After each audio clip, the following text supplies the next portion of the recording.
ẹ kú ilé làǹkárá lé ẹ káàbọ̀ làǹkárá òde ẹ ń tà àti rí péjọ mẹ́ta là ń ké pé ẹ kú ọjọ́ mẹ́ta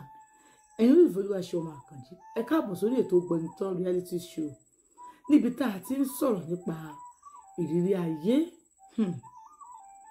ségesège promise ni mò ń bá bọ̀ ẹ jẹ́ àgbàgbé àwọn tí mo ti fẹ́ rí tí mò ń sọ̀rọ̀ wọn fún yín ṣe wá rí Fẹ́mi ilé tí mo sọ wípé bá a bá láàní sóògùn ọ̀kà mọ́ ẹni tí ó jẹ́ ó béèrè lọ́rọ̀ Fẹ́mi yìí. Fẹ́mi jẹ́ ọkùnrin tí mo nífẹ̀ẹ́ sí gidigidi gan. A pàdé ara wa nípa pé a nífẹ̀ẹ́ ara wa mo fẹ́ fẹ́ èmi àti Fẹ́mi jọ ń ṣe ọ̀rẹ́ ni. Ọ̀rẹ́ mi dáadáa ni Fẹ́mi tó jẹ́ wípé kò sí nǹkan tí kì í sọ fún mi kò dẹ̀ sí nǹkan tí mi kì í sọ fún un. Mo ti mọ̀ látìgbà tí mo ti ń fẹ́ ìkan lára àwọn boyfriend mi àmọ́ ńgbà yẹn mo wà nínú relationship kò jẹ́ kí n fún ní nǹkan tó fẹ́ ó máa ń bá mi sọ̀rọ̀. Ìgbà tí mo ti ní break up pẹ̀lú àwọn tí mò ń fẹ́ pẹ̀lú ẹni tí mò ń fẹ́ Fẹ́mi bá mi di ọ̀rẹ́ gidi gan. Tó bá pè mí tí má ní mi ò jáde á ní kí n jáde náà ṣé torí nǹkan tó ṣẹlẹ̀ kí n jẹ́ má ṣe ra mi léṣe o. Mo gbà sí lẹ́nu á wá pè mí kájọ jáde àjọ máa jáde àǹtí Ṣeun kẹ̀rẹ̀kẹ̀rẹ̀ ọ̀rẹ́ wa wọ̀ a bẹ̀rẹ̀ sí ń fẹ́ra wa èmi ò kọ́kọ́ gbà o torí mo sọ fún wípé gbogbo àwọn ọkùnrin tí mo ti pàdé ló ń fojú mi rí ségesège ó lóun yàtọ̀ ó sọ nǹkan tí girlfriend ẹ̀ tó fẹ́ tó ń fojú ẹ̀ rí ìgbà yẹn wọn ò tí ì fẹ́ra wọn lẹ̀ àmọ́ ìfẹ́ wọn ò dàbí ó ní kí n jọ irú obìnrin tèmi lòun wá àǹtí Ṣeun bó bá gbà fún Fẹ́mi abájọ ń fẹ́ra wa kò síbi tá a kì í bára wa ní àjọṣepọ̀ níbi tí mo gbọ́kànlé Fẹ́mi dé kò sí irú eré tí Fẹ́mi fẹ́ bá mi ṣe tí mi ì lè bá Fẹ́mi ṣe torí pé mo ní ìgbọ́kànlé wípé Fẹ́mi ò lè dà mí àǹtí Ṣeun tí mo bá dijú tí Fẹ́mi bá ní kí n máa bọ̀ pé kò séwu mi ní lajú tí mo fi dé apá Fẹ́mi mo trust ẹ̀ gan. Tí n bá rí èèyàn pẹ̀lú Fẹ́mi mi ò kí ń fẹ́ bínú nítorí pé mo ti fẹ́ èèyàn kan bẹ́ẹ̀ rí tó jẹ́ wípé ó ní mo ti ń jowú jù èyí fà á tí mo fi wá ní pé gbogbo nǹkan tó wà lọ́wọ́ mi bí ìwà kan tó lè mọ́kùnrin máa bínú mo fẹ́ filẹ̀. àǹtí Ṣeun àṣé gbogbo àwọn tí Fẹ́mi ń pè láǹtí àǹtí gbogbo wọn ni Fẹ́mi ń bá lájọṣepọ̀ débi wípé gbogbo àwọn ọ̀rẹ́ mi pátápátá tí Fẹ́mi mọ̀ ní Fẹ́mi bá lájọṣepọ̀ ní ọjọ́ kan Fẹ́mi náà ló ní òun fẹ́ ṣe nǹkan mo ní invite àwọn ọ̀rẹ́ mi wá bá sọ fún wọn bíi mẹ́ta pé wọ́n wá ọkùnrin kan mọ̀ àǹtí Ṣeun ni wọ́n bá wá ṣe mọ̀ wípé ilé Fẹ́mi ni àwọn ọ̀rẹ́ Fẹ́mi náà wá àmì mú girlfriend ẹ̀ lọ́wọ́ mi ò mú girlfriend ẹ̀ lọ́wọ́ gbogbo abágbéra wọn bá ní ká lọ sí hòtẹ́ẹ̀lì gbàdájú hòtẹ́ẹ̀lì wọ́n lọ́ọ̀jì ó lọ́ọ̀jì àwọn ọ̀rẹ́ mi síbì kan náà èmi wà ní inú rúùmù tọ̀dọ̀ tèmi èmi àti ẹ ti fẹ́ sùn ó bá lóun bọ̀ kí kò ń jẹ́ kí òun lọ ṣe àwọn payment kan ní ọ̀dọ̀ àwọn receptionist nísàlẹ̀ bó bá gbà Fẹ́mi bá lọ ó tó dé kò dé ó máa dé kò dé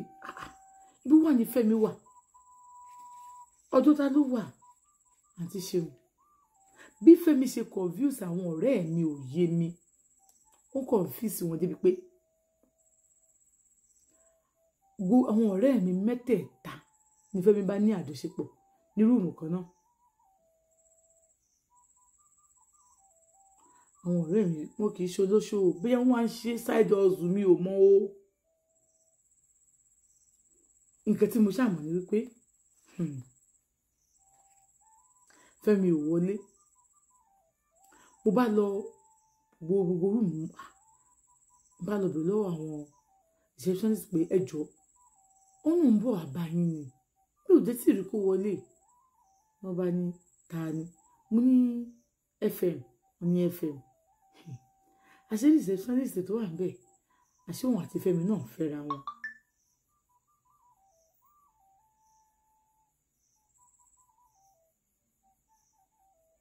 ìmọ̀ pé wọ́n fẹ́ra wọn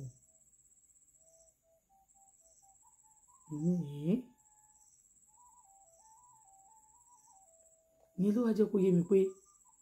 Fẹ́mi ọmọbìnrin ní pé kí n má tó má tàn mí ṣóbìnrin mi ìdàgbà rúùmù níbí báyìí mo ní obìnrin kò dàgbà rúùmù ó ní mo ní obìnrin kò dàgbà rúùmù ó ní okay no problem.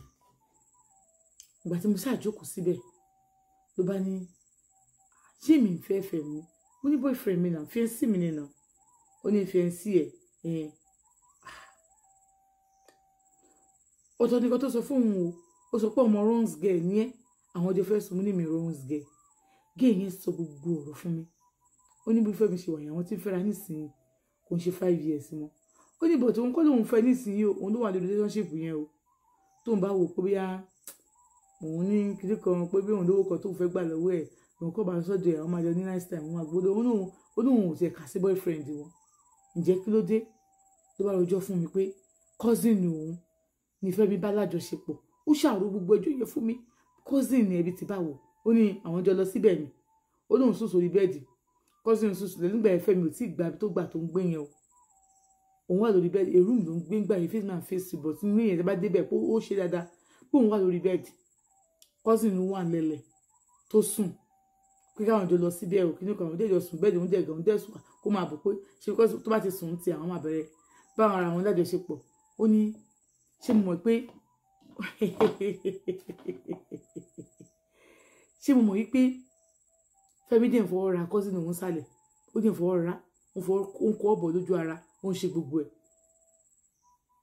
ó ní ìgbà tí wọ́n sì ń wá sọ fún òun á ní láíláí kò jọ kò bóun ò believe láíláí kò lè ṣe irú ẹ̀ kò lè fà ṣe láíláí kò lè fà ṣe irú ọ̀rọ̀ wo nìyẹn kíní kan ó lọ wá ní kò ṣe ó lóun ní kò ṣe ẹ̀yàn ìkókò òun ti gbọ́ ó ní àǹtí ṣe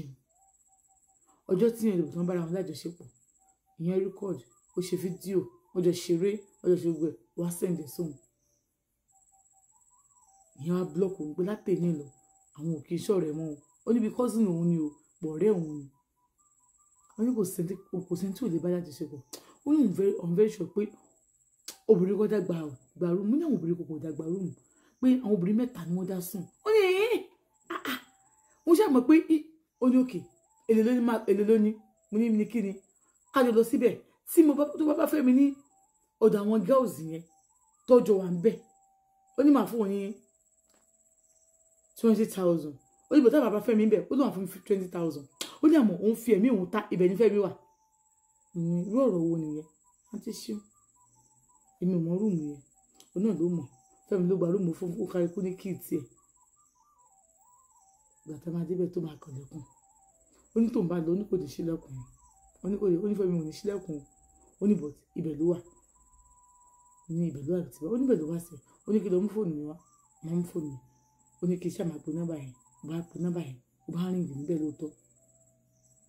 ó bá pèkè èló ń bọ̀ àyànjú kankan sàlẹ̀ lọ́wọ́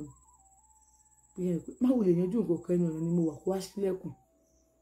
ẹnu ọ̀nà ni mo wà kó wá sílẹ̀kùn ibi tó ti ṣe 3 sọ̀n bí Fẹ́mi ṣe sílẹ̀kùn yẹn ó di mí kí ló wá sí ìbáyìí kí ló kan àwọn ọ̀rẹ́ ṣe bí wọ́n ń jà ní wọ́n bá wọn yanjú ẹ̀ wọ́n ń jà nígbà tá a máa wọlé gbogbo àwọn ọ̀rẹ́ wọn tó wà ń bẹ̀ àwọn tó pé wọ́n ṣe rorò sára ni ẹ̀mí ẹ̀ṣẹ̀ wọ ṣòkòtò ẹ̀ ní àwọn lè ń jà wọ́n ń jẹ́ dábàá wọn yanjú ẹ̀ látàtàárọ̀ Fẹ́mi bó ṣe rí gẹ̀yìn báyìí ló pariwo Rebecca olóńgbọ̀rọ̀ ni Rebecca ex òun kìíní kan ṣùgbọ́n fẹ́ kó ní relationship